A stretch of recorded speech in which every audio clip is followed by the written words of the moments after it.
ఇప్పుడు పెళ్లి ఆ తర్వాత విడాకులు వీటన్నిటి గురించి మాట్లాడుకున్నప్పుడు గతంలో మీరు ఒక ట్వీట్ చేశారు రీమ్యారేజ్కి సంబంధించి. ఒకసారి బయటపడ్డ తర్వాత మళ్ళీ దాన్ని సెలబ్రేట్ చేసుకోకుండా ఎందుకు పెళ్లి చేసుకొని అవసరం వచ్చింది, బుద్ధి లేదా అన్నట్టుగా మీరు ప్రశ్నించారు. I don't know the exact tweet, నేనేం పెట్టాను, నా కాంటెక్స్ట్ నాకు తెలియదు. కానీ ద పాయింట్ ఈస్, మీరు ఒకసారి తప్పు చేసి మళ్ళీ చేస్తారనుకుంటే మీ కర్మ అన్నట్టు ఏదో పెట్టి ఉంటుంది. I'm not sure. కానీ ఇంకోటి ఏంటంటే, ఆబ్వియస్లీ మీకు సెకండ్ మ్యారేజ్ అంటే పర్సన్ మారుతారు కదా. పర్సన్ మారినప్పుడు ఈసారి బాగానే ఉంటుందేమో అని మళ్ళీ చేసుకుంటారు. మళ్ళీ ఏదవుతుంది.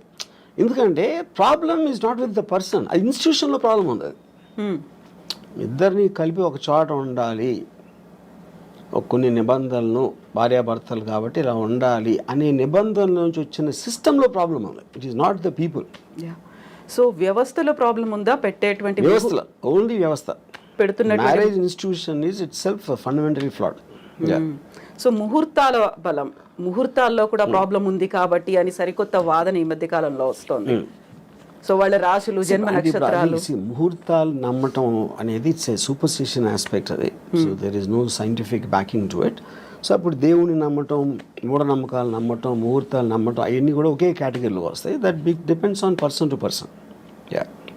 సో ఇప్పుడు సరికొత్తగా నాగ చైతన్య అండ్ శోభితాకి సంబంధించి ఎంగేజ్మెంట్ తర్వాత వస్తున్నటువంటి ఆస్ట్రాలజర్స్ వీడియోలు అవి పెడుతున్నారు. మళ్ళీ వీడు విడాకులు తీసుకుంటారు, అప్పుడు సమంతతో ఏమైందో ఇప్పుడు అదే అవుతోంది. ఇలాంటి వాటన్నిటిని ఎలా చూస్తారు మీరు? సరే, అదే చెప్తున్నా. ఇప్పుడు ప్రతి ఒక్కరికి 2 bit ఆఫ్ ఫేమ్ కావాలి.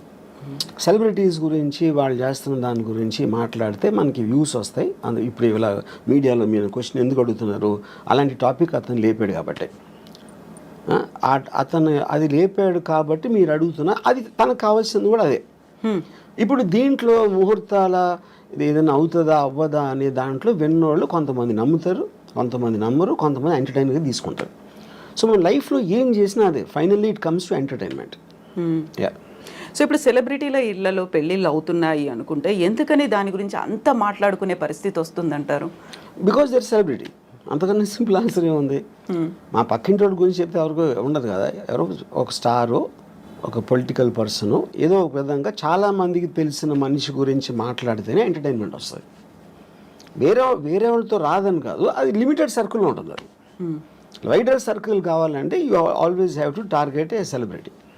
సో పెళ్లి వ్యవస్థకు సంబంధించి అవుతున్నటువంటి లోపం, ఎక్కడ లోపం ఉంది అంటే వ్యవస్థలోనే లోపం ఉంది. ఎలా ఉండాలంటారు? అదే చెప్తున్నాను. వ్యవస్థలో ఉందంటే మనకున్న ఇండిపెండెన్స్, మనకున్న మైండ్ సెట్లో ఇద్దరిని కలిపి ఒక చోట ఉంచటం, అది పెళ్ళి అనే పేరుతోటి వాళ్ళని బంధించడం అనేది that is where the problem comes. ఇప్పుడు ఒక ప్రాబ్లం ఏమొస్తుంది, ఇప్పుడు హస్బెండ్ ఉన్నాడు అనుకోండి, హీ నోస్ హిజ్ రిలేటివ్స్, ఆ పేరెంట్స్ అవ్వచ్చు, తన సిస్టరు, వీళ్ళు ఇంట్లో చేసే పని వాళ్ళు ఉంటారు, అందరూ కూడా ఇప్పటి నుంచో తెలుసు. కొత్తగా వచ్చిన అమ్మాయికి వాళ్ళు తెలియదు. అప్పుడు వీడికి వాళ్ళ మీద ఉన్న అభిప్రాయాలు సేమ్ అభిప్రాయాలు అమ్మాయికి రాకపోవచ్చు, which is one of the big reasons why the daughter in law versus the family ఎందుకు ఉంటుంది అంటే అదొక point. And it is naturally understandable. అది నేను గబుక్కు మిమ్మల్ని కలిస్తే మీ మీద నాకున్న అభిప్రాయానికి, మిమ్మల్ని మీ గురించి ఎప్పటి నుంచో తెలిసిన వాళ్ళకి అభిప్రాయానికి ఎలా సింక్ కుదురుతుంది? అప్పుడు ఎక్స్పెక్ట్ చేయటం తప్పది. సో ఇది ఒక ఎగ్జాంపుల్ చెప్తాను. రెండో ఎగ్జాంపుల్, ఇప్పుడు నాకు తెలిసిన ఒక అమ్మాయి, she wanted to get divorce. ఏంటి ప్రాబ్లం అంటే, I find him very boring, which is a good enough reason. Bore కొట్టే మనిషి, మీరు మామూలుగా నేను బోర్ కొడితే మీరు వెళ్ళిపోతారు, కాసేపు హలోరు మాట్లాడి వెళ్ళిపోతారు, నేను వెళ్ళిపోతాను. కలిసే ఉండాలి అంటే బోర్ కొట్టించి కొడితే ఎలా సాధ్యం? అది she might find something else more interesting, someone else more interesting. అప్పుడు మీ లైఫ్ మీకోసమే బతకాలి అని ఒక అండర్స్టాండింగ్ మీకు వచ్చినప్పుడు, ఇంకొకళ్ళ కోసం నా లైఫ్, నా టైము నేను సాక్రిఫైస్ చేయను. ఆ ఇండిపెండెన్స్లోంచి వస్తుంది ఆ బ్రేక్అవే అనేది. సో మ్యారేజ్ అనేది ఒరిజినల్గా క్రియేట్ చేసినప్పుడు ఓకే, భర్త భార్య ఇద్దరు వాళ్ళ పిల్లలుగా అంటారు, పిల్లల్ని పెంచుతారు, చదివిస్తారు, వాళ్ళు ఏదో చేస్తారు. ఫ్యామిలీ ఆస్పెక్ట్ అనేది సొసైటీ కోసం చేసింది, ఇండివిజువల్ కోసం చేసింది కాదు. ఎప్పుడైతే ఇండివిజువల్ ఫ్రీడమ్ అనేది పెరగటం పెడితే ఇలాంటి ఇన్స్టిట్యూషన్స్ అని కనబలేకపోతాయి. సో ఈ పెళ్ళిళ్ళు అనేటువంటి వ్యవస్థ లేకుండా ఈ మధ్య కాలంలో వచ్చినటువంటి లివ్ ఇన్ రిలేషన్, దాంట్లో కూడా గొడవలు అవుతున్నాయి, దాంట్లో హ్యాపీగా విడిపోతున్నారు. కరెక్ట్. ఇప్పుడు పెళ్ళి అనేది వేరే వాళ్ళకి చెప్పడానికి, లివ్ ఇన్ రిలేషన్షిప్ అనేది వాళ్ళిద్దరికి ఉన్న పర్సనల్ ఆస్పెక్ట్ అది.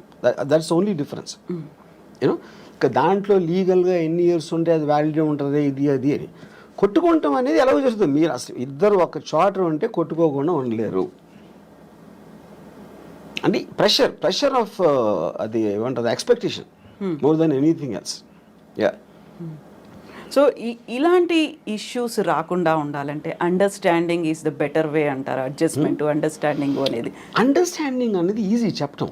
I do not believe it's అంటే అండర్స్టాండింగ్గా ఉండాలండి. ఇప్పుడు ఫర్ ఎగ్జాంపుల్ ఎవరో కౌన్సిలరు ఒక సైకాలజిస్ట్ భార్యాభర్తలు అన్యోన్యంగా ఉండాలి అని అన్నట్టు ఏదో అన్నారు, నేను యూట్యూబ్లో చూశాను. అండ్ ఫస్ట్ ఆఫ్ ఆల్ భార్య అనేది ఇట్స్ లేబుల్. అది రియాలిటీలో ఏంటి, భార్య అనేది స్పెసిఫిక్ పర్సన్. నా భార్య తన భార్య ముగ్గురిని భార్యలు అంటే అందరూ ఒకటేనా? కాదు కదా. The people are different. వాళ్ళ బిహేవియరు, యాటిట్యూడు, వాళ్ళకున్న ఇండివిజువల్ ఇష్యూస్ ఇలాంటివన్నీ కేస్ టు కేస్ చూడాలి. కానీ అందరినీ కలిపి లేబుల్ వేసి భార్యాభర్తలు అన్యోన్యంగా ఉండాలంటే జనరలైజ్ చేయడం అనేది మీనింగ్ లేదు. మీ భార్యని బాగా చూసుకో అంటే మీరు చెప్పారనుకోండి, ఇప్పుడు నా భార్య మీ భార్య కాదు, అప్పుడు మీరు ఎలా ఇస్తారు ఆ సలహా? అది ఏమి తెలియకుండా ఇష్యూ అది. You know, so I feel the whole concept of when the entire society in advancement is going towards individual freedom. నా ఇష్టం వచ్చినట్టు నేను బతుకుతాను, నాకు హ్యాపీనెస్ వచ్చింది నేను చేస్తాను అనుకున్న ఎవ్వరూ కూడా they can't be in the relationship unless one person completely compromises. One person completely succumb అయిపోతే ఏదో అట్లీస్ట్ ఓకే అది. సో మనకున్నటువంటి ఒక పర్సన్ కంప్లీట్గా సకంబ్ అవ్వటానికి ఎందుకు సకంబ్ అవ్వాలి నేను వేరే వాళ్ళకి అన్నది కదా. మీ ఫ్రీడమ్ మీకు ఉంది, మీ ఇండిపెండెన్స్ మీకు ఉంది. పాత రోజుల్లో ఏంటి, ఫైనాన్షియల్ ఇండిపెండెన్స్ అమ్మాయిలకి లేనప్పుడు ఇంకా చేసేది లేక దే జస్ట్ అంటే ఒక స్లేవ్స్ లాగా ఉండేవారు. నేను ఇప్పుడు రెబెల్ అయినా కూడా నాకు వేరే గతి లేదు అనుకున్నప్పుడు they will bear with whatever is there for them. Yeah.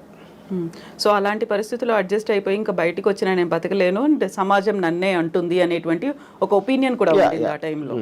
But ఇప్పుడు మనం ఉన్నటువంటి సమాజం కావచ్చు, మన వ్యవస్థలో ఒంటరిగా ఉంటే భవిష్యత్తు ఏంటి, ఆ తర్వాత నెక్స్ట్ ఎవరు చూస్తారు? ఒక ఫ్యామిలీ అయితే పిల్లలు చూస్తారు, లేకుంటే రిలేటివ్స్ చూస్తారు, భార్య చూస్తుంది, భర్త చూస్తాడు. ఇలాంటి బోల్డ్ అని కాన్సెప్ట్స్ పెట్టుకొని అడ్జస్ట్ అవుతున్న వాళ్ళు ఉన్నారు. మన ఫ్యామిలీల కన్నా పనులు బాగా చూస్తారు, నర్సులు బాగా, ఎందుకంటే జీతం తీసుకుని వాళ్ళ పని ఏమేం కావాలని చేస్తారు. పిల్లలు బాగా చూసుకుంటారా అనేది మనకి ఎప్పుడు బడిపంతుల సినిమా బ్లాక్ అండ్ వైట్ డేస్లో వచ్చింది, అక్కడి నుంచి కూడా లేదు, అది ఎవరు నమ్మరు. ఫస్ట్ భార్య బాగా చూసుకోవడం అనేది ఆబ్లిగేషన్ క్రియేట్ అవుతుంది.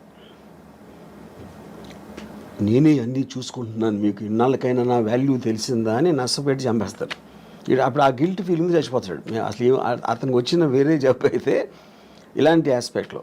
I'm just taking it a little jocular. But నా పాయింట్ ఏంటంటే, నేను ముసలోడిని అయినప్పుడు నాకు చూసుకోవటానికి ఎవరో ఒకళ్ళు ఉంటారా అనే రీజన్ తోటి భూమి మీద ఎవడో పెళ్లి చేసుకోడు. ఆ రీజన్ తోటి ఏదో ఎప్పుడో 20, 30, 40 సంవత్సరాల తర్వాత వచ్చే ప్రాబ్లమ్ని దృష్టిలో పెట్టుకొని. ఇప్పుడు ఫ్యామిలీ అంటే ఫ్యామిలీలోనే చాలాసార్లు గొడవలు అవుతాయి, బ్రదర్స్ మధ్యన ఉంటాయి. మనం చెప్పుకొని అనిల్ అంబానీ ధీరుభాయ్ అంబానీ కొట్టుకుని చచ్చిపోయాడు. అప్పుడు ఇంక ఫ్యామిలీ ఏంటి మీనింగు? ఫ్యామిలీలోనే అసలు మీకు మ్యాక్సిమం ప్రాబ్లమ్స్ ఉండేది ఫ్యామిలీ వల్ల, బయట వాళ్ళ వల్ల ఉండదు. ఫ్యామిలీ వల్ల ఎందుకు ఉంటుందంటే మీకు బాగా తెలుసు అక్కడి నుంచి బిట్రేలు వస్తే మీరు తట్టుకోలేరు, దాని నుంచి ఈ పక్కన మా మదర్ వీళ్ళందరూ సర్ది చెప్పడానికి మొత్తం అన్నీ జరుగుతాయి. అందరు ఫ్యామిలీస్ ఉంటాయి కదా. ఫ్యామిలీ డిస్ప్యూట్స్, ఫ్యామిలీ కోర్ట్స్లో ఉన్నంత రష్ ఎక్కడ ఉండదు. యా. సో ఫ్యామిలీ మీ ప్రాబ్లమ్స్ క్రియేట్ చేస్తుంది అనుకుంటాం కన్నా బుద్ధి తక్కువ పని ఉండదు. అప్పుడు ఏంటి మీకు మిగిలింది, మీ ప్రాబ్లమ్స్ మీరు చూసుకోండి. అది. అయితే ఇక్కడ మనస్తత్వాల వల్ల అభిప్రాయ భేదాలు వస్తున్నాయా, లేకుంటే దేని వల్ల వస్తున్నాయి అడ్జస్ట్మెంట్ అనేది లేకపోవడం వల్ల? ఇక్కడ పాయింట్ ఏంటంటే, మనిషికి ఉన్న ఒక ఈగోలో ఎప్పుడు తనే రైట్ అనుకుంటాడు. తనే రైట్ అని బతకపోతే తనకు పర్సనాలిటీ ఉండదు. అప్పుడు భార్య చేసే దాంట్లో తప్పులు పడటం, అదే భార్యకి భర్త చేసే దాంట్లో తప్పులు, అదేంటి అది చేశారు, అదేంటి ఇది అంటే కాన్స్టెంట్గా మీరు చేస్తున్న దానికి క్వశ్చన్ చేస్తున్నారు. ఒక ప్రెషర్ పెడుతున్నారు, లేకపోతే తిడుతున్నారు, ఇలాంటివి చేస్తున్నప్పుడు ఆటోమేటిక్గా you want to break away from that kind of any kind of force. A human being wants to break away from force. ఆ ఫోర్స్ మీ ఎమోషన్ నుంచి వచ్చిందా, ఫిజికల్గా వచ్చిందా, లేకపోతే సొసైటీ పరంగా వాళ్ళ అంటే చుట్టూ ఉన్న వాళ్ళు ఏమనుకుంటారు, లేకపోతే పేరెంట్స్ ఏమనుకుంటారు, ఇలాంటి రకరకాల ఆస్పెక్ట్స్లోంచి ఆ ప్రెషర్ ఉంటుంది. అది కొంతమంది సకంబయి ఇంకా చచ్చినట్టు అలా బతికేస్తూ ఉంటారు. చాలామంది ఇష్టం లేకుండా బతుకుతారు, ఇష్టం లేకుండా సంసారం చేస్తారు.